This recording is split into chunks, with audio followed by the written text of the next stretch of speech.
Hello guys, welcome back to my YouTube channel. എല്ലാവരും സുഖമായിട്ടിരിക്കുക വിചാരിക്കുന്നു. ഞാനിവിടെ സൂപ്പർ സുഖത്തിലാണ്. And this video is all about a birthday in my life. അപ്പോൾ നമുക്ക് ഇൻട്രോ വീഡിയോ കാണാം അല്ലേ.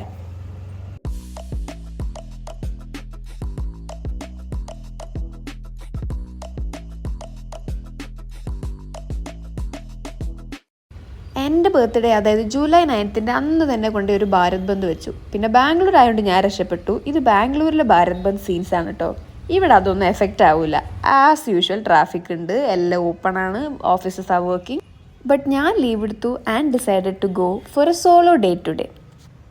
So as part of my solo date my first plan was to go watch a movie. അപ്പോൾ എൻ്റെ ടൈപ്പ് അല്ലാന്ന് ഞാൻ വിശ്വസിച്ച F1 മൂവി കാണാനാണ് ഞാൻ പോയത്. But to my surprise I love the movie.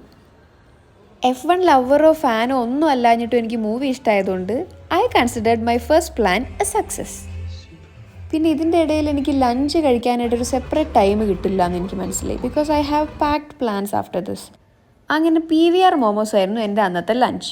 But it was very expensive. Okay, സാധാ മോമോസൊക്കെ കഴിച്ചാൽ മതി എന്ന് തോന്നിപ്പോയി. അതുകൊണ്ട് പിന്നെ ആ ഒരു സങ്കടം തീർക്കാൻ ഞാൻ വെള്ളം വാങ്ങാതെ വെള്ളം അവർ ഫ്രീ തരുന്ന വെള്ളം എടുത്ത് അങ്ങ് കുടിച്ചു. ഈ ഒറ്റയ്ക്ക് മൂവി കാണാൻ പോകുന്നത് ഞാൻ ആദ്യമായിട്ടല്ല കേട്ടോ. ഞാൻ ഇതിനു മുമ്പും പോയിട്ടുണ്ട്. പക്ഷേ on my birthday when I did this I kind of felt happy. Because ഞാൻ എപ്പോഴും ഒരു ഗ്രൂപ്പ് ഓറിയൻറ്റഡ് പേഴ്സണാണ്. എനിക്ക് എപ്പോഴും ഒരു ഗ്രൂപ്പിൻ്റെ കൂടെ പോകാനാണ് കൂടുതൽ താല്പര്യം. Doesn't mean that I don't enjoy my own company. So ബർത്ത്ഡേൻ്റെ അന്ന് എസ്പെഷ്യലി ഇങ്ങനെ പോയാൽ എനിക്ക് ബോറടിക്കുമോ. ബിക്കോസ് എൻ്റെ എല്ലാ ബർത്ത്ഡേക്കും എപ്പോഴും ഫ്രണ്ട്സോ ആരെങ്കിലുമൊക്കെ എൻ്റെ കൂടെ എപ്പോഴും ഉണ്ടാവുന്നതാണ്. And this is the first birthday I am totally alone without my friends and my family. But സംഭവം കൊള്ളാം. സോ നമ്മളങ്ങനെ നെക്സ്റ്റ് പ്ലാനിലേക്ക് ഇങ്ങനെ ചുവട് വെച്ച് നടന്ന് പോയിക്കൊണ്ടിരിക്കുകയാണ്. ദേ ആർക്കോ വേണ്ടി തിളയ്ക്കുന്ന RCB ജേഴ്സികൾ, ഭാരത് ബന്ദായിട്ടും ഓടിക്കൊണ്ടേയിരിക്കുന്ന ബാംഗ്ലൂർ. ഈ ലോകം ഇതെങ്ങോട്ടാണ്? ലോകം എങ്ങോട്ടെങ്കിലും പോട്ടെ.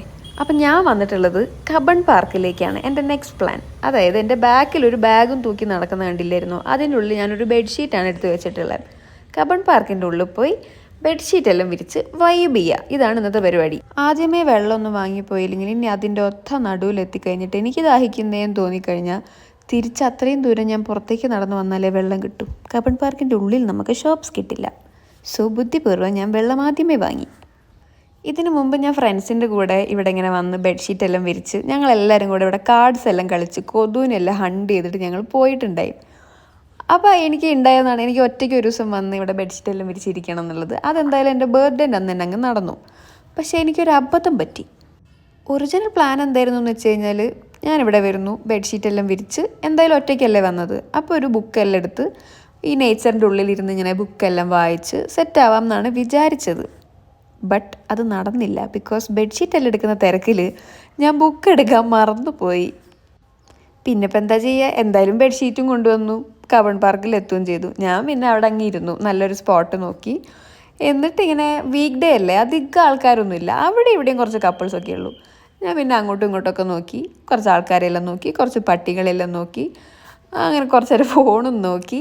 അങ്ങനെയാണ് ഞാൻ അവിടെ സമയം കളഞ്ഞത്. ബട്ട് സ്റ്റിൽ ഞാൻ അവിടെ ഒന്നും പ്രത്യേകിച്ച് പ്രൊഡക്റ്റീവായി ചെയ്തില്ലെങ്കിലും ഇറ്റ് വാസ് സോ നൈസ്. ഒറ്റയ്ക്ക് അവിടെ ഇരിക്കുക എന്ന് പറയുമ്പോൾ നമുക്കിങ്ങനെ നമ്മളെ ലൈഫിനെല്ലാം പറ്റി ചിന്തിക്കാനൊക്കെ പറ്റുന്ന ഒരു ടൈമായിരുന്നു അത്. അതുകൂടാതെ എൻ്റെ നെക്സ്റ്റ് പ്ലാൻ ഞാൻ ഷോപ്പിങ്ങിന് പോകണോ അതോ ഫുഡ് കഴിക്കാൻ പോകണോ എന്നുള്ളൊരു കൺഫ്യൂഷനൊക്കെ ആയിരുന്നു. അതെല്ലാം മാറ്റി എൻ്റെ മൈൻഡെല്ലാം എന്തായാലും ഒന്ന് ക്ലിയറായി. അപ്പോഴത്തേക്ക് എന്നെ ഏകദേശം സെക്യൂരിറ്റി വന്ന് വിസിലടിച്ചു കബൺ പാർക്കിൽ നിന്ന് ഇറങ്ങി പോകാൻ പറഞ്ഞിട്ട്. ഒരു 1 hour 15 minutes അടുത്ത് ഞാൻ കബൺ പാർക്കിൽ ഒറ്റയ്ക്കിരുന്നു. ബട്ട് സ്റ്റിൽ എനിക്കത് മതിയായില്ല എന്നാണ് തോന്നിയത്. Because it was so nice being with my self. നിങ്ങൾ എപ്പോഴെങ്കിലുമൊക്കെ ട്രൈ ചെയ്ത് നോക്കുക ഒറ്റയ്ക്ക് ഇങ്ങനെ എവിടെയെങ്കിലുമൊക്കെ പീസ്ഫുള്ളായി പോയിരിക്കുന്നത്. അങ്ങനെ സെക്യൂരിറ്റി അവിടെ നിന്ന് ഇറക്കി വിട്ട സ്ഥിതിക്ക് I thought of going with my next plan, shopping. അങ്ങനെ ഞെളിഞ്ഞു നിന്ന് വെസ്റ്റ് സൈഡിൽ ഷോപ്പിംഗ് തുടങ്ങി. റേറ്റ് എല്ലാം നോക്കി, ഒരു ഡിസ്കൗണ്ടും ഇല്ല. നല്ല ക്ഷീണം. ഞാൻ നേരെ തൊട്ടടുത്ത് സ്റ്റുഡിയോയിൽ കയറാൻ തീരുമാനിച്ചു.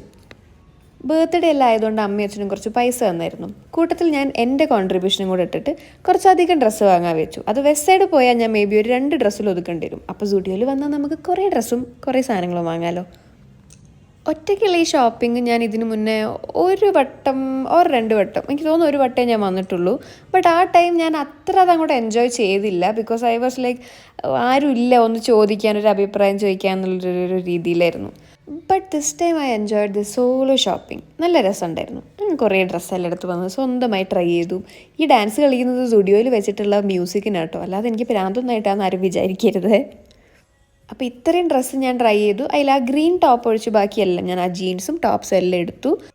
പിന്നെ ആ റെഡ് സാൻഡൽ നേരത്തെ കാണിച്ചില്ല അതും, പിന്നെ ഒരു പെർഫ്യൂമും, ഇതെല്ലാം അവിടെ നിന്ന് വാങ്ങി. കുറേ ഐറ്റംസ് വിത്ത് ആവശ്യത്തിനുള്ള മണി.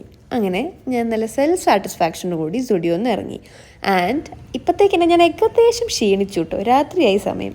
And my next plan is to go have food, that is dinner. And dinner ഒരു കൊറിയൻ റെസ്റ്റോറൻറ്റിലാക്കാനായിരുന്നു എൻ്റെ പ്ലാൻ. ബിക്കോസ് എൻ്റെ ബർത്ത്ഡേ അല്ലേ, and I love Korean cuisine. അപ്പോൾ പിന്നെ അവിടെ പോയി. ഞാൻ ഇവിടെ ഓൾറെഡി മുമ്പ് വന്നിട്ടുള്ളതാണ്, ഒരു ഫുഡ് വ്ളോഗൊക്കെ ഇട്ടിട്ടുണ്ടായിരുന്നു. ഹോമിക എന്ന് പറഞ്ഞ കൊറിയൻ റെസ്റ്റോറൻറ്റിലാണ് കേട്ടോ ഞാൻ വന്ന MG റോഡിലുള്ള. ഇന്നത്തെ ഡിന്നർ എൻ്റെ ഒരു ഫ്രണ്ടിൻ്റെ വക സ്പോൺസർ കേട്ടോ. എൻ്റെ ബർത്ത്ഡേ ഒക്കെ ആയതുകൊണ്ട് എന്നോട് പറഞ്ഞു നീ ഇഷ്ടമുള്ളത് വാങ്ങി കഴിച്ചോ, ഞാൻ പേ ചെയ്തോളാം എന്ന് പറഞ്ഞു. അതെനിക്ക് സത്യം പറഞ്ഞ ഒരു പ്രഷറായി മാറി. കാരണം എന്ന് പറഞ്ഞു കഴിഞ്ഞാൽ എനിക്കുണ്ടോ ഇത്രയും ഫുഡെല്ലാം കഴിക്കാൻ പറ്റുന്നു? ഒരാൾ വാങ്ങിത്തരാമെന്നും പറഞ്ഞു, പക്ഷെ അതിന് മാത്രം വയറിൽ സ്പേസും ഇല്ലയെന്നുണ്ടെങ്കിൽ അതൊരു പ്രത്യേക തരം സങ്കടമാണ്. എന്നാലും എന്നെക്കൊണ്ട് പറ്റുന്ന മാക്സിമം രീതിയിൽ ഞാനത് മുതലാക്കും. അത് ഞാൻ വിചാരിച്ചിട്ടുണ്ടായി. കാരണം നമുക്ക് സമയമുണ്ട്, നമുക്ക് മെല്ലെ മെല്ലെ കഴിച്ച് തീർക്കാം. ഈ റെസ്റ്റോറൻറ്റിൽ ഞാൻ മുമ്പ് വന്നിട്ടുള്ളതും ഫുഡ് വ്ളോഗ് ഇട്ടതും ആയതുകൊണ്ട് ഞാൻ ഇവരെ ഫുഡിനെയൊന്നും പറ്റി കൂടുതലൊന്നും എടുത്തു പറയുന്നില്ല. ഞാൻ സെക്കൻഡ് ടൈം അതും ഒറ്റയ്ക്ക് വരണമെന്നുണ്ടെങ്കിൽ it would be a good spot. അത്രയും ആലോചിച്ചാൽ മതി. കൂടുതൽ വേണമെങ്കിൽ എൻ്റെ ഫുഡ് വ്ളോഗ് ഞാൻ താഴേക്ക് പോയി എടുത്ത് നോക്കിയാൽ കാണാൻ പറ്റും കേട്ടോ. ഞാൻ സാധാരണയായിട്ട് ഫുഡ് കഴിക്കുന്ന ഒരു ക്വാണ്ടിറ്റി ഉണ്ട്. ആ ഒരു ക്വാണ്ടിറ്റീനെക്കാട്ടും ഇച്ചിരി മേലെയായിട്ട് ഞാൻ കൊറിയൻ ഫുഡ് കഴിക്കാൻ ശ്രമിക്കാറുണ്ട് കേട്ടോ. കാരണം ഇതെനിക്ക് റിഗ്രറ്റ് ആവും ലേറ്റർ. കാരണം ഇത് മതിയാക്കി പോയി കഴിഞ്ഞാൽ ഞാൻ ലേറ്റർ ആലോചിക്കുമ്പോൾ അയ്യോ അത് കഴിക്കാൻ പറ്റിയില്ലല്ലോ, അല്ലെങ്കിൽ അത് അപ്പം കഴിക്കായിരുന്നു, ഇങ്ങനത്തെ കുറച്ച് റിഗ്രറ്റ് വരും. അത് ബാക്കി ഫുഡിനും ചിലപ്പോൾ വരാറുണ്ട്, ബട്ട് കൊറിയൻ അത് കൂടും. കാരണം നമുക്ക് എപ്പോഴും റെഡിലി അത് കിട്ടാറില്ല ബാക്കി ഫുഡിനെ പോലെ. പിന്നെ ഞാൻ ഈ കൊറിയൻ മൂവീസും ഡ്രാമയൊക്കെ കുറേ കാണാറുണ്ട്. അപ്പോൾ അതിൽ നിന്നാണ് എനിക്ക് കുറേ ഫുഡ് കഴിക്കാനുള്ളൊരു കൊതി വരുന്നത്. കുറേ ആൾക്കാർ ഇത് കണ്ടിട്ട് കൊതി വന്നിട്ട് കഴിച്ചവർക്ക് കുറേ പേർക്കൊന്നും ഞാൻ അറിയുന്നവർക്ക് ഇഷ്ടപ്പെട്ടിട്ടില്ല കേട്ടോ ഇതിൻ്റെ കുറേ ടേസ്റ്റ് എല്ലാം. എനിക്ക് പക്ഷേ ഈ സംഭവം ഇഷ്ടമായി. എനിക്കിപ്പോഴും അത് ഈ കൊറിയൻ സീരീസിലെല്ലാം കാണിക്കുമ്പോൾ എനിക്ക് കഴിക്കാനിങ്ങനെ കൊതിയാവും. അപ്പം എന്തായാലും എൻ്റെ ബർത്ത്ഡേ ഒക്കെ വന്ന ദിവസം ഒറ്റയ്ക്ക് പോയി കഴിക്കാൻ വെച്ചു. പിന്നെ ഇങ്ങനൊരു വലിയ റെസ്റ്റോറൻറ്റിൽ ഞാനിങ്ങനെ ഒറ്റയ്ക്ക് ഫുഡ് കഴിക്കാനൊന്നും ഇതുവരെ വന്നിട്ടില്ല കേട്ടോ. കൂടിപ്പോയാൽ എനിക്ക് തോന്നുന്നു ജ്യൂസ്, ഷേക്ക്, പിന്നെ എന്തെങ്കിലും സ്നാക്സൊക്കെ കഴിക്കാനൊക്കെ മാക്സിമം. അതും എൻ്റെ ഓർമ്മയിലധികം വരുന്നില്ല, പക്ഷെ ഞാൻ ചെയ്തിട്ടുണ്ടെന്ന് തോന്നുന്നു. അതും പെട്ടെന്ന് പോയി പെട്ടെന്ന് വരുന്ന പോലെ കേട്ടോ. പക്ഷേ ഇവിടെ ഞാനൊരു 2 മണിക്കൂറിൻ്റെ അടുത്ത് ഇരുന്നിട്ടുണ്ട്. കാരണം ഫുഡ് കഴിച്ച് തീർക്കാൻ പറ്റണ്ടേ. ഒരേ സാധനം തീരുന്നില്ല കഴിച്ചിട്ട്. അപ്പോഴത്തേക്ക് എനിക്ക് മടുത്തു കിട്ടുമോ, എനിക്ക് വയറെല്ലാം ഫുള്ളായി. പക്ഷേ എനിക്ക് മതിയാക്കാനുള്ള മനസ്സ് വരുന്നില്ല. ഞാൻ പറഞ്ഞില്ലേ നേരത്തെ റിഗ്രറ്റിനെ പറ്റിയിട്ട്. അപ്പോൾ പിന്നെ ടൈം എടുത്ത് ഇവിടെ അങ്ങ് നിരങ്ങിയാലും ഞാൻ ഫുള്ള് കഴിച്ചിട്ടേ പോകുള്ളൂ എന്നുള്ളൊരു സ്ട്രോങ് ഡെസിഷനിലായിരുന്നു ഞാൻ. എന്തായാലും കഴിച്ച് തീരുന്നതിന് മുമ്പ് തന്നെ ഞാൻ കൊറിയൻ ആൽക്കഹോളായിട്ടുള്ള സോജു വാങ്ങി. ആകെ വളരെ കുറവ് പെർസെൻറ്റേജ്, ഞാൻ മറന്നുപോയി എത്രയാണെന്നുള്ള, കുറവ് പെർസെൻറ്റേജ് ആൽക്കഹോളായിരുന്നു. അതുകൊണ്ട് ഞാൻ ഓൾറെഡി വെയിറ്റർ എടുത്ത് ചോദിച്ചതാണ്, ഞാനിത് കഴിച്ചവിടെ പടാവില്ലല്ലോ അല്ലേ എന്ന് ചോദിച്ചിട്ടാണ് വാങ്ങിയത്. കാരണം എനിക്ക് ഈ കൊറിയൻ മൂവീസിലും സീരീസിലൊക്കെ നിങ്ങൾ കാണാറുണ്ടാവുമോ എന്നറിയില്ല, ഈ ഒറ്റയ്ക്ക് പോയി ഇരുന്നിട്ട് നമ്മൾ ഫുഡ് കഴിക്കുമ്പം കൂടെ അവർ കഴിക്കുന്ന ഡ്രിങ്കാണ് ഈ സോജു എന്ന് പറയുന്നത്. അതിൻ്റെ 4 സാമ്പിളേഴ്സാണ് ഞാൻ വാങ്ങിയത്. ഒരു ഒറിജിനൽ ഫ്ലേവറും 3 എണ്ണം വേറെ ഫ്ലേവറിൽ, ബ്ലൂബെറി, സ്ട്രോബെറി, പീച്ചിലുള്ളതും.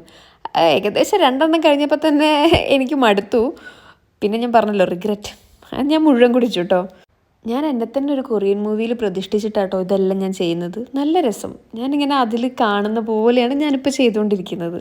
അങ്ങനെ മുഴുവൻ കഴിച്ച് തീർക്കാൻ വേണ്ടി അവിടെ ഇരിക്കുമ്പം I was thinking about my whole day. It was so nice. I thoroughly enjoyed it. എൻ്റെ ആദ്യത്തെ ബർത്ത്ഡേ ആണ് ഞാനിങ്ങനെ രാവിലെ ടു രാത്രി കംപ്ലീറ്റ്ലി ഒറ്റയ്ക്ക് സ്പെൻഡ് ചെയ്യുന്നത്. എനിക്ക് ഭയങ്കര ഇഷ്ടപ്പെട്ടു. നിങ്ങൾ എപ്പോഴെങ്കിലും ലൈഫിൽ ഇങ്ങനൊരു ടൈം നിങ്ങൾക്ക് വേണ്ടി ഒഴിച്ചു വിട്ടാൽ you will thank your self. അങ്ങനെ ഹോൾ ഡേ അടിപൊളി എന്ന് പറയാൻ വരട്ടെ, ക്യാബ് എനിക്ക് പണി തന്നു. ഒരു 1.25 മണിക്കൂറാണ് ഈ ക്യാബ് എന്നെ പോസ്റ്റാക്കിയത് അവിടെ നിന്ന് ഇറങ്ങിയതിന് ശേഷം. ബുക്കാവുക ക്യാൻസലാവുക, ബുക്കാവുക ക്യാൻസലാവുക. ഓട്ടോക്കാരാണെങ്കിൽ നേരിട്ട് പോയി ചോദിച്ചു കഴിഞ്ഞാൽ കത്തുന്ന വില. അങ്ങനെ ഞാൻ ക്യാബിന് വേണ്ടി കുറേ നേരം വെയിറ്റ് ചെയ്ത് മടുത്ത് അവസാനം ഞാൻ വീഡിയോ എടുക്കുന്നില്ല, നിർത്തി.